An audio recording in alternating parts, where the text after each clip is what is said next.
হে ভগবান, সাদা চুল, পুরোপুরি পাকা, তাও আবার এত বড়। শোন, বিড়ির ধোঁয়া থেকে যেমন ধূপের গন্ধ বেরোয় না, ঠিক সেই রকমই আমার গোপের পাকা চুল লুকোনো যায় না। বুলটি, হ্যাঁ বুলটি, তোর কাজলের পেন্সিলটা আমার কাছে নিয়ে আয় তো একটু। কাজল পেন্সিল নিয়ে তুমি কি করবে গো বাবা? ওরে সাদাকে কালো করব। এই দেখ, আমার গোফের মধ্যে একটা সাদা চুল। কিন্তু কাজল পেন্সিল দিয়ে কালো করে কি হবে? তুমি জল লাগালেই তো রংটা ধুয়ে যাবে। কথাটা তো ঠিকই। ও হ্যাঁ, তুই একটা কাজ কর, হারানের দোকান থেকে 5 টাকার আলকাতরা নিয়ে আয় তো তাড়াতাড়ি, যা। আলকাতরা? আলকাতরা দিয়ে কেউ গোফ কালো করে নাকি? আরে হ্যাঁ রে, করে। তুই দেখিস নি তা পেছনের ওই রাস্তা আর তার গর্তগুলো এতদিন পরেও কালো রয়েছে, তাহলে ভাব আমার গোপটাও কালো থেকে যাবে। যা তাড়াতাড়ি আলকাতরা কিনে নিয়ে আয়, আমার গোপে লাগালে সে কালোই থেকে যাবে সারা জীবনের জন্য, বুঝেছিস? থামো তুমি বাবা, তুমি তো দেখছি কিছুই জানো না। চুলে, গোফে, দাড়িতে কালার লাগাতে হয়, আলকাতরা নয়। তুমি সিনেমা দেখোনি নাকি গো? অভিনেতাদের বয়স বেড়ে যায়, কিন্তু ওদের চুল ঠিক একরকম থাকে, একটু সাদা বা পেকে যায় না, কারণ ওরা সবাই চুলে কালার লাগায়। আরে মা, ওইসব লোকেদের মতো আমার টাকা খরচ করবার ক্ষমতা নেই। কেন নেই? মাত্র 2 টাকাই তো দাম নেয়। হারান কাকার দোকানের পাশে ওই মেকআপের দোকানে তো প্যাকেটগুলো পাওয়া যায়। আচ্ছা, মাত্র 2 টাকায় আমার গোপ কালো কুকুরের মতো কালো হয়ে যাবে? আগে হ্যাঁ বাবা, স্নান করার কিছুক্ষণ আগে লাগিয়ে বসে ওটা শুকিয়ে নেবে, তারপর ওটা ধুয়ে নেবে, হয়ে যাবে। আরে বাহ, কিন্তু তুই এসব কি করে জানলি বল? ওফো, টিভিতে সব সময় এরকম হেয়ার কালারের বিভিন্ন জিনিসের বিজ্ঞাপন দিতেই থাকে, তুমি দেখোনি নাকি? আরে মা, আমার পেটে যেমন সব সময় গ্যাস ভরা থাকে, ঠিক তেমন করেই তোর মাথায় বুদ্ধি সব সময় ভরে থাকে, তাই না? আর তোর দাদার মাথায় গোবর ভরা থাকে সব সময়। তুই দাঁড়া, আমি টাকা নিয়ে আসছি, তারপর তুই গিয়ে কিনে আনিস কি যেন হেয়ার কালার, ওটা নিয়ে আসিস। হ্যাঁ, যা তুই যা।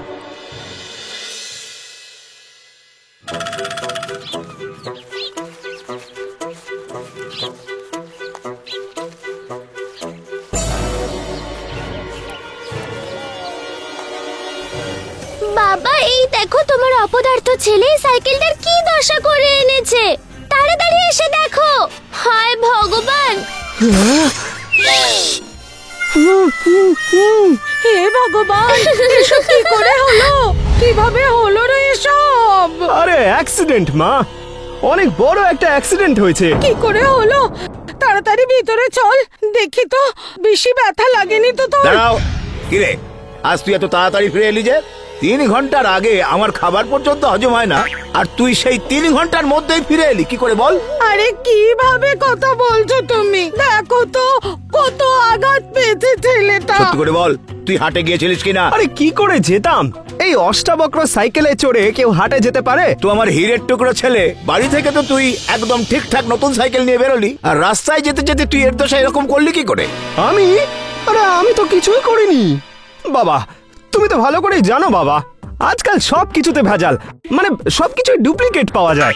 মানে এই সাইকেলটা একদম দুর্বল ছিল, না হলে এর অবস্থা এরকম জরাজীর্ণ হতে পারতো বলো? বুঝেছি। কটা যাত্রী তুই তুলেছিলিস এই ভাঙা সাইকেলে? বেশি নয়, মানে ওজনও খুব একটা বেশি ছিল না। প্রথমে ওই পেঁচা জেঠু আর ওই পেঁচা জেঠিমা। তার মানে তুই দুটো পাহাড় তুলেছিলিস? তারপর আর কে কে বসেছিল? তারপর বিশেষ কেউ না। তারপর ওই মুরলী কাকা। বাতে, এত লোককে তুই কোথায় বসিয়েছিলিস বাবা? বাবা মানে জেঠু জেঠিমা সামনের পেছনে বসেছিলেন, আর মুরলী কাকা হ্যান্ডেলে। বাবা বাবা, 2 চাকার সাইকেলে পাঞ্জাব লরি ভেবে তুই যাত্রী তুলবি? তো অষ্টাবক্রই হবে নাকি পুষ্পক বিমান, বল আমায়? অপদার্থ একটা। হলো জিজ্ঞাসাবাদ। তুই ভেতরে চল বাবা, চল ভেতরে চল। দাঁড়াও, আমার আখের বোঝা কোথায় গেছে বাবা? যাত্রী তোলার হুজুকে কোথাও ফেলে দিসনি তো? ঠিক করে বল, কোথায় ফেলেছিস? না বাবা, জেঠিমা খুব সাবধানে বোঝাটা রেখেছিলেন। আরে চুপ কর অকর্মণ্য, যেমন মুখ চালায় তেমনই শরীর ওই গিন্নির। সামলাতে সামলাতে সব আখ ওর পেটে চলে গেছে হয়তো, আখের পুরো বোঝাটাই একা খেয়ে ফেলেছে। হ্যাঁ না বাবা, আসলে আখগুলো না গরু মোষরা সব খেয়ে নিয়েছে। এটাও শোনা বাকি ছিল বাবা, হাটে নিয়ে যাওয়ার আখের বোঝাটা বাচ্চাটাকে গরু ছাগলকে খাই এসেছে তোমার সুপুত্র। পুষ্কুড়ি থেকে ফোড়া হতে যতটা সময় লাগে তার থেকেও আগে তুই আমাকে ভিখারি বানিয়ে ছাড়বি। আমার রক্ত জল করা পরিশ্রমের টাকা দিয়ে এই ফলানো হক তুই গরু ছাগলটারে গিলিয়ে দিলি। চোর পুলিশ, আর তুই আমার হাত থেকে বাঁচতে পারবি না। আজ তোকে আমি শেষ করে ফেলবো। বাপ রে বাপ, জানি না আমি ছেলে জন্ম দিয়েছি না পাপ। আজকে আমি কিছুতেই ছাড়বো না। কেন মারছো তুমি ছেলেটাকে? তুমি তো জানো আমাদের পিন্টু কাউকে কোনো কাজের জন্য না বলতে পারে না। আরে ভাগ্যবতী, তোমার এই ছেলের না বলার অভ্যেস কোনদিন আমার জীবনটাকেই না শেষ করে দেয়। হে ভগবান, কি সব অমঙ্গলের কথা বলছো তুমি? এই অপদার্থ ছেলের জন্য অমঙ্গলের কথা মুখ থেকে বেরিয়ে আসে, বুঝলে? এবার কান খুলে শুনে নাও, আজ সারাদিন খাবার দূরের কথা, এক ফোঁটা জলও দেওয়া হবে না এই অপদার্থকে, বুঝলে কিছু? উফ, কি ঝামেলা দেখো তো। মা, তুমি কেন এত চিন্তা করছো?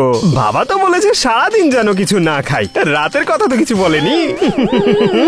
ঠিক বলেছিস তুই, আমিও আজকে রাত্রে মাছ রান্না করব।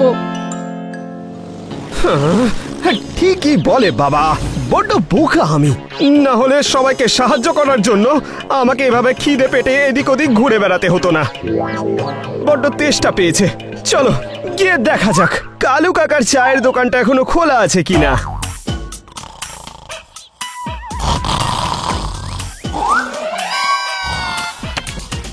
আরে আরে পটাই, ছুটকি, মুখটাকে বাংলার পাঁচ করে যাচ্ছিস কোথায়? কি হয়েছে? কিচ্ছু না। না না না না না, কিছু তো একটা হয়েছে। বল বল, হয়েছেটা কি? দেখো না পিন্টু দাদা, আমাদের স্কুলের সামনে হাওয়াই মিঠাই বিক্রি হচ্ছিল। আমি তো কিনতে গেছিলাম, কিন্তু আমাদের কাছে 1 টাকা কম ছিল, তাই ও দিলই না। জানো, আমি ওই লোকটাকে বললাম যে আমরা কালকে দিয়ে দেব, তবুও দিল না। তার উপরে আমাদের বকে ওখান থেকে তাড়িয়ে দিল। ও, তাহলে এই ব্যাপার। আচ্ছা, তোদের কাছে কি জল হবে? তেষ্টা পেয়েছে প্রচন্ড। জল আছে তোদের কাছে? না, নেই। আমাদের মন খারাপ যে আমরা হাওয়াই মিঠাই পেলাম না, আর তুমি জল চাইছো আমাদের কাছে। নেই জল। আরে শোন না ছুটকি, তোর সমস্যা আমি চুটকি বাজিয়ে সলভ করে দেব। বড় বড় কথা না বলে একটা কাজের কাজ করো না। তোমার বাবা একদম ঠিক কথা বলে। উফ, বাবা তো দেখছি সারা গ্রামের লোককেই বলে বেরিয়েছে। হাওয়াই মিঠাই খাবি তো তোরা? দাঁড়া। হ্যাঁ,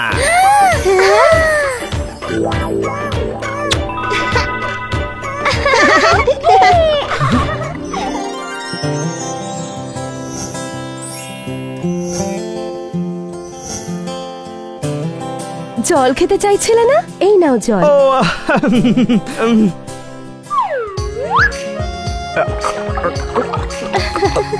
আরে মেহুল, সত্যি বলছি, তুই যদি না থাকতিস, ওহ, প্রাণ বাঁচালি।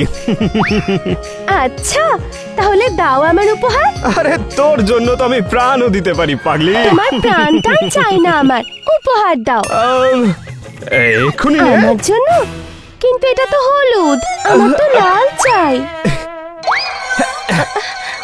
কি বলিস? এবার খুশি তো তুই? জানি না, এবার আমি চললাম। দেরি হয়ে গেলে মা ভীষণ বকাবকি করবে।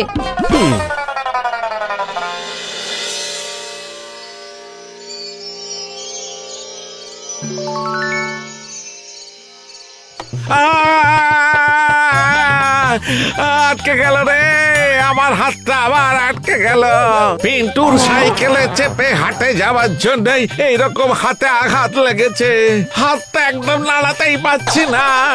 আপনার তো শুধু হাতটাই নড়ছে না, তাই না? এই দেখুন দেখুন, আমার তো কোমরের নিচ থেকে পুরো দেহটাই ফুলে একদম ফুটবল হয়ে গেছে। ঠিক করে তো দাঁড়াতেই পারছি না আমি। আমার ঘাড়ের অবস্থা দেখেছো? ও আমাকে এমন ভাবে সাইকেল থেকে ফেলে দিয়েছে, আমার ঘাড়ের এখন কি অবস্থা সেটা আমি জানি। আমি হলাম গিয়ে গ্রাম প্রধান, আর আমাকেই কিনা ওই হাঁদাটা সবার সামনে অর্ধনগ্ন করে দিল। বলুন দেখি, আমার টিকিট দিব্য ওই পিন্টুকে আমি ছাড়বো না। আমি আপনার সঙ্গে আছি মালিক। আপনার অসম্মান মানে আমার অসম্মান, পুরো গায়ের অসম্মান মালিক। আর আমি লক্ষ্মী দেবীর বাহন, পেঁচার অবতার, ডমরুধরের পূজারী। আমার মতো একজন দেব শিশুকে অপমান করার মানে কি বলো? দেব শিশু? আমার তো মনে হয় ওটা দেব পশু হবে হয়তো। আমার শরীরটা বড় হতে পারে, কিন্তু মনের দিক থেকে আমি শিশুই, একদম বাচ্চা। গচ্চা লুচ্চা। বাজে কথা বাদ দাও, আর এইটা ভাবো যে পিন্টুকে শিক্ষা কি করে দেবে। আরে আমি তো কখন থেকে এটাই ভেবে চলেছি।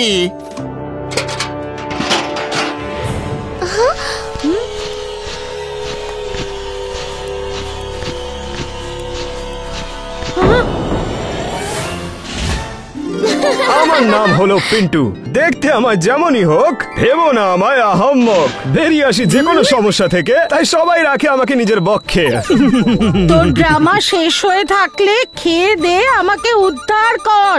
অনেক দেরি হয়ে গেছে, কত রাত হলো। কিন্তু মা, বাবা তোকে খেতে দিতে বারণ করেছিল।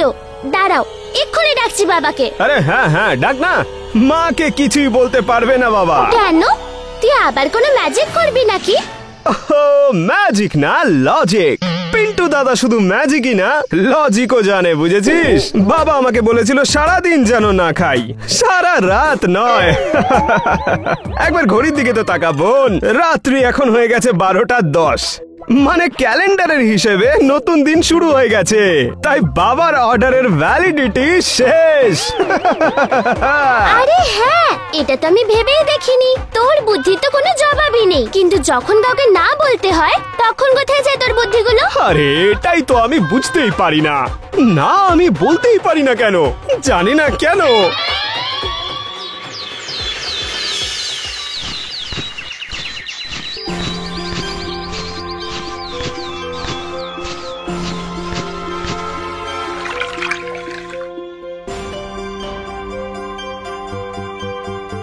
পিন্টুর বাবা, এই যে মালিক আর পণ্ডিত মশাই এসেছেন তোমার সঙ্গে দেখা করতে। কেন কে জানে? আসুন আসুন মালিক, আসুন পণ্ডিত মশাই, আপনিও আসুন, আসুন আসুন। প্রণাম প্রধান মশাই, প্রণাম পণ্ডিত মশাই। প্রণাম বাদ দাও। কি বলছেন পণ্ডিত মশাই? আমরা কোনো ভুল করে ফেলেছি নাকি? ভুল নয়, পাপ হয়েছে, মহাপাপ। কেন পণ্ডিত মশাই, কি এমন করলাম আমি? আরে কাল তোমার ওই ভোলা আর একটু হলেই আমার প্রাণ পাখি উড়িয়ে দিচ্ছিল, শুনেছো? হ্যাঁ শুনেছি তো মালিক, কিন্তু কি করব, লাল কাপড় দেখেই ওর মাথা খারাপ হয়ে যায় মালিক। অবলা বেচারা প্রাণী, লাল কাপড় দেখে তার মাথা খারাপ হয়ে যায়। কিন্তু আমরা এতে কি এমন পাপ করে ফেললাম মালিক? আরে ভোলা না হয় অবলা বেচারা মানলাম, আর সেই চক্করে তোমার ওই ভালো মানুষ ছেলে সকলের সামনে আমার ধুতি খুলে দিয়ে যে অসম্মান করলো, তার কি হবে? এই দেখো মালিক এইসব কথাই তোমাদেরকে বলতে এসেছে। বলতে তো আমিও এসেছি এখানে।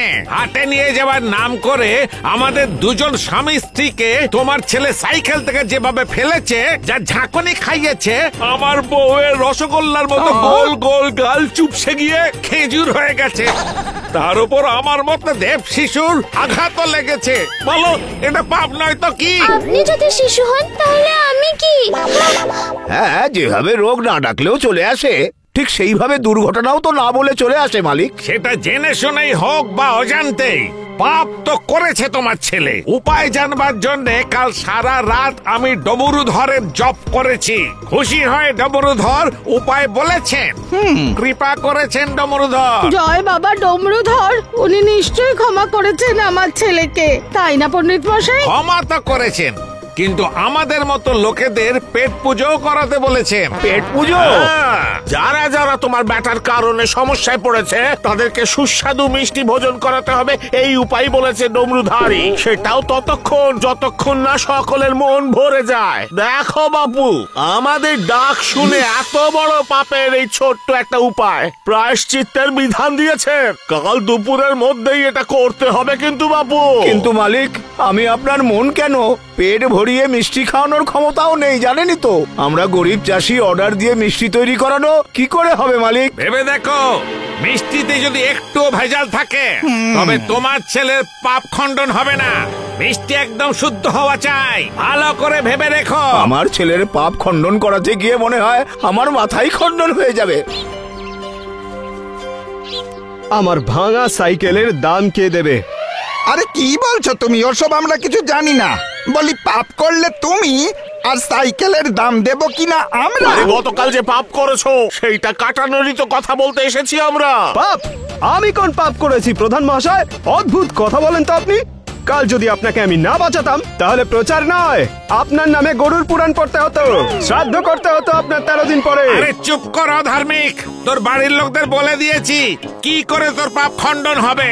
বিধান যদি না মানিস তো আমার কথা বিশ্বাস করুন, কুকুর যদি ঘি খায় তাহলে তার লোম উঠে যায়, ঠিক সেই রকমই আপনাদের সুস্বাদু মিষ্টি খাওয়ানোর চক্করে আমার প্রাণ পাখিও তো ওপরে উঠে যাবে। আপনারা বুঝতে পারছেন তো, আমার দ্বারা এত কিছু সম্ভব নয়। তোর দ্বারা যদি না হয় তাহলে তোর ছেলে সর্বনাশ হবে বলে দিলাম, আর তোরাও বাঁচতে পারবি না। মনে রাখিস, বাবা ডমরুধরে ক্রোধের প্রকোপ সামলাতে তৈরি থাকিস। হে ভগবান, এমন অভিশাপ দেবেন না, আপনি তো খুবই দয়ালু। আপনার তো মা, বাবা, তোমরা কি করছো কি? আমি কোনো ভুল করিনি, কোনো পাপ করিনি আমি। আর যখন পাপই করিনি তাহলে আমি প্রায়শ্চিত্ত কি কারণে করতে যাব? হ্যাঁ, আরে চুপ কর অপদার্থ, চুপ কর। আমি তোকে কতবার বলেছি তুই সবার কথা শুনিস না বাপ। তোর দ্বারা নয়, আমার দ্বারাই হয়েছে পাপ, কারণ আমি তো তোর হয়েছি বাপ। পাপ পুণ্যের বিচারকারী ডমরুধর নিজেই বিধান দিয়েছেন, তোমাকে আমি যা বলেছি তাই করো। ঠিক আছে, আমি আমার বুদ্ধি খরচ করছি না। আপনাদের যা লাগবে বলে দেবেন, আপনারা পেয়ে যাবেন সেগুলো। আপনারা কাল সকালের জন্য আমাদের নিমন্ত্রণ গ্রহণ করুন। আরে নেমন্তন্ন তো করছিস, কিন্তু অত টাকা আসবে কোত্থেকে? জানি না, কিন্তু তোমরা ওদের হাতে পায়ে ধরছো এভাবে, আমার সেগুলো দেখে ভালো লাগছে না। এমনিতেও যখন পাপ আমি করেছি তখন তার প্রায়শ্চিত্ত তো আমাকেই করতে হবে, তাই না বাবা?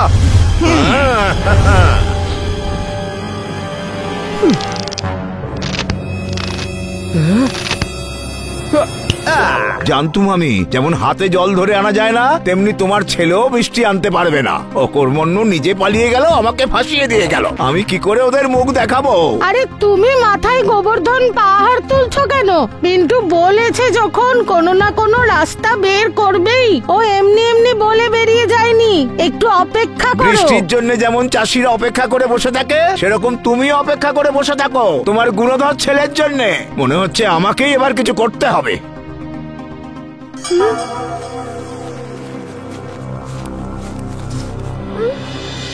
এই যে ঝন্টু বাবু, কোথায় যাওয়া হচ্ছে? আমাদের মিষ্টির ব্যবস্থা হলো কি হলো না কে জানে। ব্যবস্থা হয়নি বলে এখন পালানোর প্ল্যান করছিলে নাকি? হে ভগবান, ছি ছি, সেরকম মানুষ নয় পিন্টুর বাবা।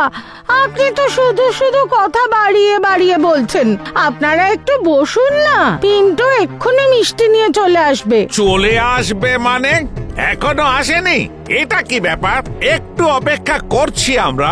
অপেক্ষা তো করব, কিন্তু মিষ্টি না এসে পৌঁছলে অনর্থ হবে। তা নয় তো কি, বাড়ি ডেকে অসম্মান করলে তা সহ্য করব না, কিন্তু বলে দিলাম আমি গ্রাম থেকে একদম বাইরে বার করে দেব, বুঝলে? আরে বলছো তো তোমার ছেলে নাকি চলে আসবে, কিন্তু তোমার ছেলে সেটা করবে কি করবে না সেটা আমরা কি করে জানবো? এই দেখো, আমি চলে এসেছি মুরলী কাকা।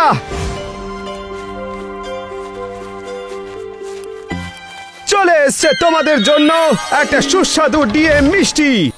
ভালো ব্যবস্থা করেছিস, অনেক বড় বড় প্যাকেট করেছিস মিষ্টি। আরে আপনারা যে বলেছিলেন না এনে আমি যেতাম কোথায়? হ্যাঁ, আরে কি কি মিষ্টি এনেছো তুমি পিন্টু ভাইয়া, আমরা জানবো কি করে? আরে গুনতে গুনতে হাঁপিয়ে যাবে কাকা। মিষ্টি কেন, মিষ্টির দাদু, তার দাদু, সব নিয়ে এসছি আমি এই প্যাকেটে। আরে বিশু, এভাবে দাঁড়িয়ে আছিস কেন? একটু কাজ কর, সব ভাইকে একটা করে প্যাকেট দিস ভাই।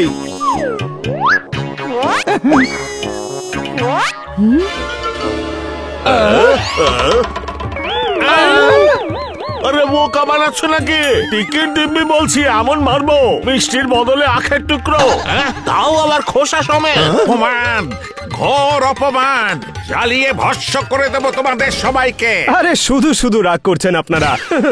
আমি তো বলেইছিলাম মিষ্টি বানানোর জন্য চিনি আর গুড় তো লাগেই। চিনি আর গুড় তো আখ থেকেই তৈরি হয়, তাহলে সব থেকে সুস্বাদু তো আখ আর আখের রসই হয়, তাই না? কথাটা কিন্তু একেবারে খাঁটি বলেছে মালিক, আমি কি জানি। আরে আপনারা তো সবাই গুরুজন, গুণনিমান্নি। এবার আপনারাই বিচার করুন, এই আখ মিষ্টির দাদু বা তার দাদু কিনা। তাহলে হলো তো এটাই আসল মিষ্টি। তাহলে দাঁড়িয়ে আছেন কেন, শুরু করে দিন।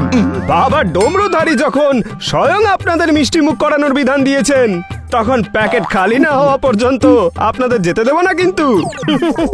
কোনো প্রয়োজন নেই, বাড়ি গিয়ে খেয়ে নেবো ভালো করে, বুঝলে? আরে কি কি কি কি করছো পিন্টু? লাল কাপড় কেন বাঁধছো রে বাবা হাতে? হ্যাঁ? পাগল হলি নাকি? আরে আমি জানবো কি করে? বোঝাও, বোঝাতে পারছো না? আরে কি হলো, মিষ্টির দাদুর স্বাদ নিন আপনারা। আরে জিও পিন্টু দাদা, কি বুদ্ধি খাটিয়েছো? আমার নাম হলো পিন্টু, দেখতে আমার যেমনই হোক, ভেবো না আমায় আহাম্মক। বেরিয়ে আসি যে কোনো সমস্যা থেকে, তাই সবাই রাখে আমাকে নিজের বক্ষে।